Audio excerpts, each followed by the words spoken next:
I challenged myself to make a club banger from scratch using a Kmart kids toy instrument, an entry-level mic, stock FL Studio plugins, and vocals recorded using my iPhone.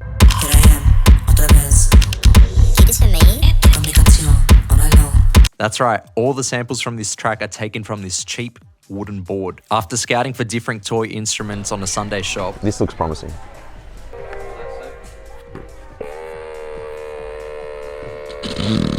I landed on this cheap toy musical board that I found at Kmart, which I believe contained all I needed to get this project going. This could be good. Imagine sampling this. I reckon I could definitely come up with something. I don't know. I feel like you've got all the kind of goodies needed. Like there's your melody right there, percussion, and 2 dildos. I recorded all the samples in a very loose fashion using an entry-level Rode NT1A microphone. This is the goodie right here. Yeah, the drumsticks, the mic, and the kids' products. FL Studio here ready with Edison.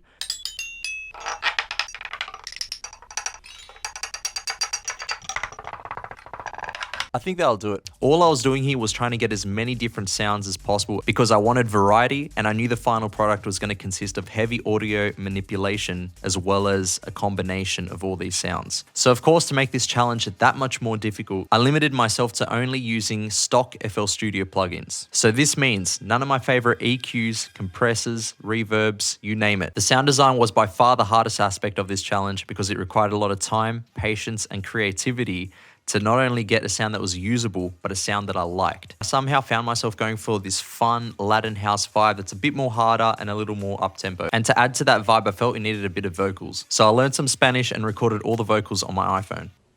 Tócame canción.